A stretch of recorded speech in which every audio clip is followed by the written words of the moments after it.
definitely a lot that's in my head right now. Very disappointed in the loss. Um, I thought the more mature, passionate, physical team won today. Um, I thought their leadership was unbelievable. Little guy did a really good job, Clark. Thought he controlled the whole game. It's really upsetting. This is our third Big East home loss. Very, very frustrated with that. I have a team that's a little frustrated, so obviously we got to do something to pick their spirits up, but I don't think I'm doing a good job with this group at all. I think I'm failing this group right now, given, we're going into halftime in just about all these games, and in the second half coming out, we're totally different. Our maturity, our shot selection in the second half, today, when you play Seton Hall, rebound and take care of the ball. Two simple things that we did not execute at all. Two simple things. I think we have to show a lot more composure, starting with the head coach. I think we have to show some more maturity and leadership. And let's face it, right now, we have our backs incredibly against the wall. We've lost some games here. It's just unacceptable. It's just unacceptable.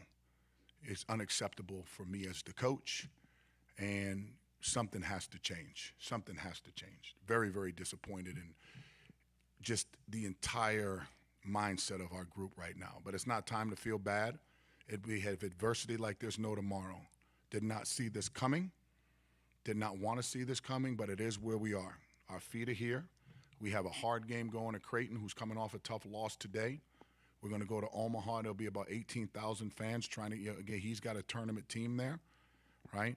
So, again, there's a lot of naysayers right now doubting what we do and who we are, and that's okay because they have that right. I do know this. We may not be where we need to be record-wise, but I know I have a talented group that needs to be a little bit more disciplined. I think we have a tough group that has to be a little bit more disciplined. We have a good bunch of young men that need to be a little bit more disciplined. Really, really frustrated, right? But now's not the time to cry. Now's the time to pick your men up, right? Now's not the time to be a coach. I need to be a father right now to many of these people. Not so much in a term father, but I got to pick our group up, right? Because that's where we are. So Seton Hall did a really good job. Good for them. They're on their way back, right? This is, in my opinion, the third game we gave away, literally gave away. The other team earned it, but man, did we help beat ourselves in 3 of the 4 Big East losses that we have. So we got to find a way to address that. Ed, early in the season, you guys did seem like a more mature team, and you were older, and you kind of had that head start with Canada and all that. Where do you think things kind of went sideways on that front, just because this is supposed to be an older, more... Yeah, it's a fair question. It's a fair question. Got to take a look at it. I don't know if it's guys feeling eager or anxious individually. It's a fair question because it's not like we have a super young team. We do have some veteran guys on the team. I don't know if we're emotionally fatigued from being here since June. I don't know. But, nobody cares. Nobody cares but that damn locker room. So we have to care a lot more to make sure we try to pick each other up and move forward. It's not the end of the world. It's a lot of basketball to be played. When you look over the last 2 games, the shooting droughts that you guys have had, a couple of them in both games, any common threads you see there, or is that just something the team sometimes immaturity shot selection, not trusting one another. We have 12 assists in 2 games, 12 assists in 80 minutes. You got to share the sugar, man. Right? You got to share that thing, right? When the ball sings, it moves, right? All the songs that are bad, there's no beat to it. Right now, we don't have a lot of beat in our music. Right now, we don't. It's just, it needs a little pop. And right now, we're boring as shit. Coach, it seems like the guards frequently got pushed under when they went to their full-court press, which led to some issues. Just what did you see over there, and how are the guards continuously getting muscled up under? Well, a couple of things, when we're preparing, and again, it emotionally taxing over 40 minutes. I thought we prepared, and I thought playing St. John's was great preparation for this game because it's similar press. It's a will and want right there, right? Because you got to get open, you got to run through the ball, right? Obviously, there's some 50-50 calls. We thought there was some tough no calls on both sides. But at the same time, it's something we prepared for, and we have to do a better. Just not like they're going to change, right? We have to flash to the ball. We had 2 turnovers that were just uncalled for, that were pick sixes for them. Trust the open guy, look up the sideline, look in the middle, look at the reversal, and then attack. So I think we prepared for it. It's the will and want of somebody's soul and somebody's heart. You can't give them that. And I know you don't want anyone in the locker room panicking, whether it's coaches or players, but do you think that there needs to be some sort of ratchet up and just maybe a sense of urgency? Urgency, another fair question. I would say yes. And again, that urgency to me is in discipline, right? Discipline. You know, there was a couple of plays today where, you know, we definitely drilled it, went over it. So we got to execute better. I would use that word. We have to be able to execute. You got to execute your way out of trouble, not shoot your way out of trouble, right? And I don't feel we're doing that when it gets tight. Normally, historically, the way I coach, I like close games.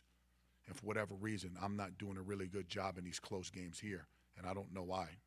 I love close games. I absolutely enjoy them because that's what the Big East comes down to. And right now I'm failing the group. To make an analogy to baseball, sometimes when you have a bad strike zone, you tell your team, hey, it's a strike zone, play with it.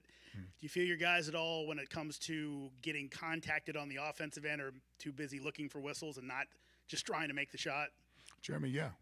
And I thought, you know, that's a really good assessment. We're hunting fouls, not playing, right? And then what appears to be a foul. The Big East has incredible officials, right? They have great officials. So you'll get it if you earn it, right? They may miss a couple, but they're not going to miss every single one. And you're not going to complain all the time. We're definitely trying to get fouled and not trying to finish the basket or make the right play. So that's one of the best questions I've heard. You kind of stayed with Abraham today, 13 points. Was this a bellwether game for him? Do you expect him to play like he did now? The thing is, as I've been trying to share with you guys along the way, Isaiah's been coming. He's been coming. And I think if you look at his last 3 or 4 games, 5, he may be 12 or 13 for 20 from 3, right? So, and we're seeing him in practice. We know he's athletic enough and he can really defend. Isaiah's going to be a damn good player for us. He's just, you know, he's grown. And again, you're looking at somebody who's he's really in his freshman year. I think he had maybe 2 cups of coffee when he was at UConn last year, right? He didn't play much, right? They had players that they played above him. But he's definitely a cornerstone for us that we love him and we see him growing more and more each and every game. Yep.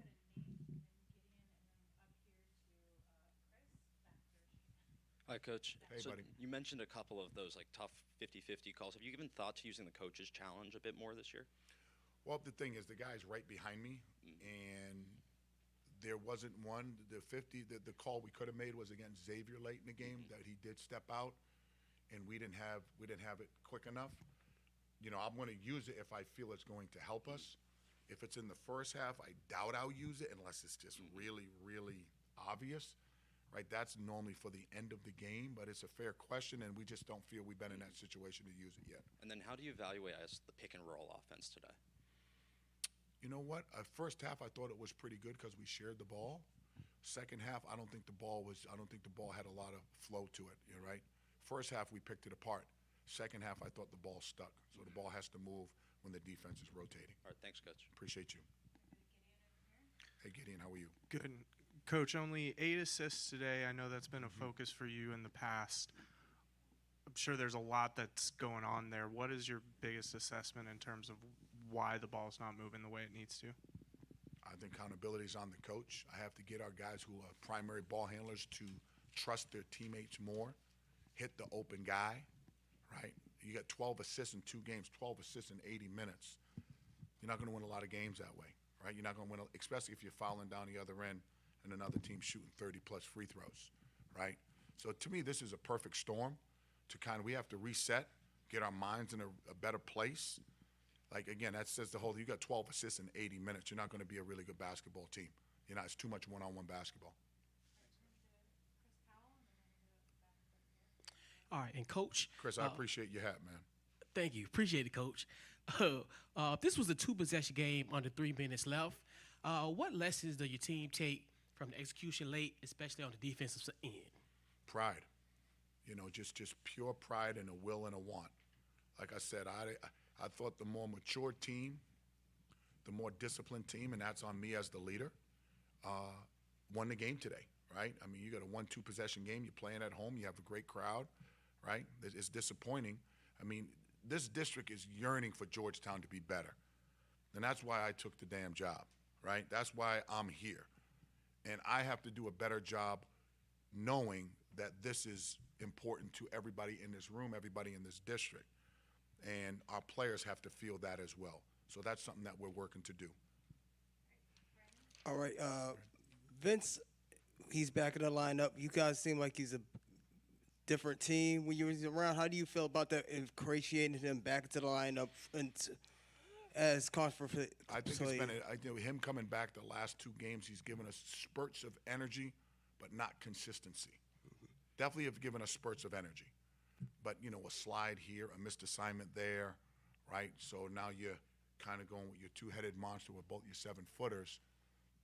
Got to take a look at that as well. Are we playing them too much, too fast? So, that's something that we definitely got to take a look at. Seton Hall got 42 points from its bench, and Georgetown got 16. Do you think that was about matchups or execution or something else? I didn't know their bench scored like that. I wasn't paying attention to their bench points. Their role guys came in and did a good job.